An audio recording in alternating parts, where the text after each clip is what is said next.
ബഹുമാന്യനായ father Anil Philip, പ്രിയപ്പെട്ട NS Madhavan sir, പ്രിയപ്പെട്ട രാജീവ് മുനീർ സാർ, ശ്രീ NE സുധീർ, പ്രിയപ്പെട്ട ഉണ്ണി, സുഹൃത്തുക്കളെ, എല്ലാവർക്കും എൻ്റെ നമസ്കാരം. ഉണ്ണി ബാലകൃഷ്ണൻ്റെ ഈ നോവല് മരങ്ങളായി നിന്നതും എന്ന ഈ രചന നേരത്തെ മാധവൻ സാറിലൂടെ പറഞ്ഞതുപോലെ ഒരു പ്രദേശത്ത് നിന്ന് ലോകത്തിൻ്റെ പല കോണുകളോളം വളരുന്ന മനുഷ്യാവസ്ഥയുടെ പലതരത്തിലുള്ള പ്രകാരങ്ങളെ ഒരുമിച്ച് കൂട്ടിയിണക്കുന്ന ഒരു രചനയാണ്. നോവലിന് സുനിശ്ചിതമായ വഴികളൊന്നുമില്ല എന്ന കാര്യം നമുക്ക് നോവലിനെ കുറിച്ചുള്ള ആലോചനകളിൽ വളരെ കൂടുതൽ മനസ്സിലായിട്ടുള്ള ഒന്നാണ്. എന്താണ് നോവൽ എന്ന് ചോദിച്ചാൽ അങ്ങനെ ഒരു സുനിശ്ചിതമായ എന്തെങ്കിലും ഒരു വിശദീകരണം നോവലിന് സാധ്യമല്ലാത്ത മട്ടിൽ അത് അത്രമേൽ വൈവിധ്യപൂർണമായി തീർന്നിട്ടുണ്ട്.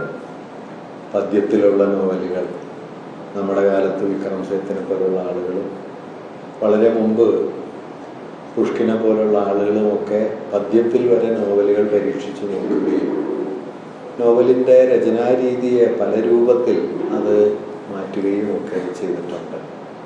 പക്ഷേ നോവലിൻ്റെ ചരിത്രത്തിലെ വളരെ കൗതുകമുള്ളൊരു കാര്യം, 20-ാം നൂറ്റാണ്ട് അവസാനിച്ച് 21-ാം നൂറ്റാണ്ട് പിറക്കുമ്പോൾ അതുവരെ എഴുതപ്പെട്ടതിൽ ഏറ്റവും മഹത്തായ നോവല് ഏത് എന്ന ചോദ്യത്തിന് ഉത്തരമായി ലോകത്തെ വലിയ നോവലിസ്റ്റുകൾ ചെന്നെത്തുന്നത് വളരെ പഴയൊരു നോവലിലാണ്, ഡോൺ കിക്സോട്ടിലാണ്. 400 കൊല്ലം പഴക്കമുള്ള നോവലിലാണ് ഏറ്റവും പുതിയ ഒരു നോവലിനെ നമ്മുടെ എഴുത്തുകാർ കണ്ടെത്തുന്നത്. എന്ന് മാത്രമല്ല, ആ നോവലിലാണ് വളരെ ആധുനികമായ ഏറ്റവും നവീനമായ രചനാതന്ത്രങ്ങൾ അടങ്ങിയിരിക്കുന്നതായി പലരും മനസ്സിലാക്കുകയും ചെയ്തത്. ഞാൻ പറഞ്ഞു തന്നെ എന്താണെന്ന് വെച്ചാൽ, അതുകൊണ്ട് നോവലിൻ്റെ പഴയതും പുതിയതുമായ പല പല ലോകങ്ങൾ കൂടിക്കലർന്ന് കിടക്കുന്ന ഒരുപക്ഷെ ഏറ്റവും സങ്കീർണ സ്വഭാവമുള്ള ഒരാഖ്യാനമായിട്ടാണ് നോവല് നമ്മുടെ കാലത്ത് നിലനിന്ന് പോരുന്നത്.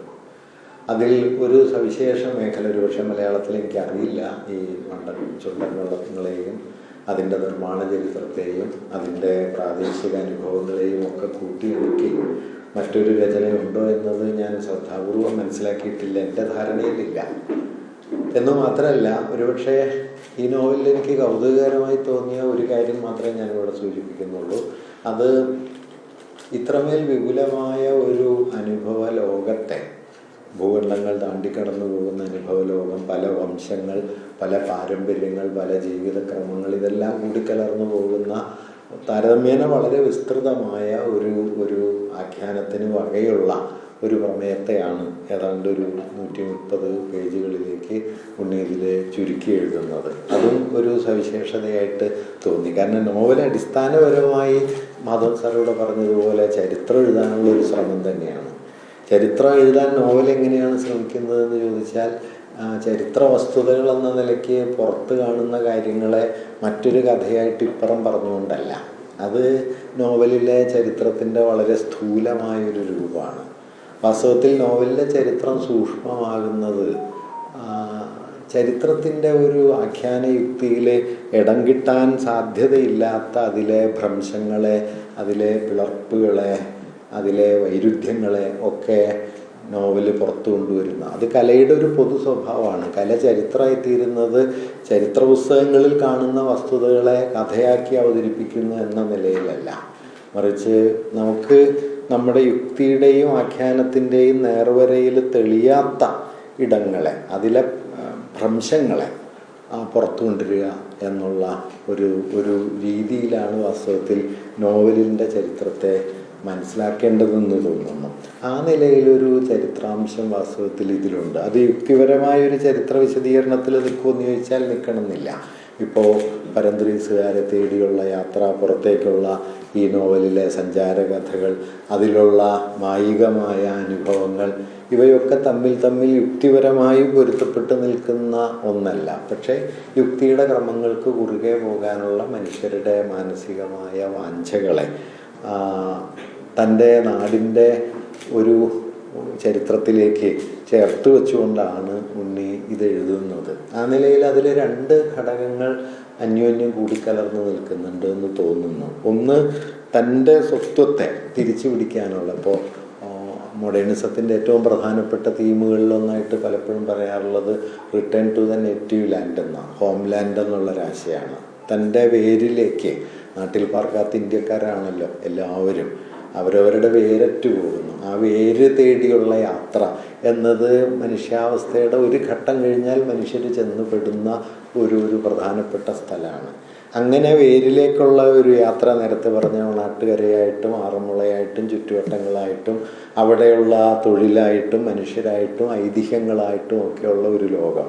അവിടെ നിന്ന് ഒരു പക്ഷേ മരങ്ങളായി വളർന്നതും മരങ്ങളായി നിന്നതും എന്നതുപോലെ ലോകത്തിൻ്റെ പല കോണുകളിലേക്ക് പടർന്നു പോകുന്ന അനുഭവത്തിൻ്റെ ആഖ്യാനത്തിൻ്റെ മറ്റൊരു പ്രതലം. ഇത് രണ്ടും തമ്മിലുള്ളൊരു മേളനായിട്ട് ഈ നോവല് മാറിയിട്ടുണ്ട്. അതും ഞാൻ നേരത്തെ സൂചിപ്പിച്ചതുപോലെ താരതമ്യേന ചെറിയ ഒരു ആഖ്യാന പരിധിക്കുള്ളിൽ, സ്ഥലപരിധിക്കുള്ളിൽ ഇവയെ കൂട്ടിയിണക്കി വളരെ ഹൃദ്യമായ ഒരു വായനയുടെ, നേരത്തെ മാഷോട് പറഞ്ഞതുപോലെ വളരെ തെളിച്ചമുള്ളൊരു ഭാഷയുടെ, അതിലൂറി വരുന്ന മനുഷ്യാനുഭവങ്ങളെക്കുറിച്ചുള്ള പല പല തോന്നലുകളെ ചേർത്ത് വയ്ക്കുന്ന ഒരു രചനയായിട്ടാണ് ഒറ്റ വായനയിൽ എനിക്കിത് അനുഭവപ്പെട്ടത്. തുടർന്നുള്ള വലിയ വായനകൾക്ക് ഈ കൃതി വിധേയമാകും എന്ന് തന്നെയാണ് ഞാൻ പ്രതീക്ഷിക്കുന്നത്. അതിനുള്ള എല്ലാ ആശംസകളും അർപ്പിക്കുന്നു. ഉണ്ണിക്ക് എൻ്റെ ഹൃദയപൂർവമായ അഭിവാദനങ്ങൾ അർപ്പിക്കുന്നു. നിങ്ങൾക്ക് എല്ലാവർക്കും നമസ്കാരം.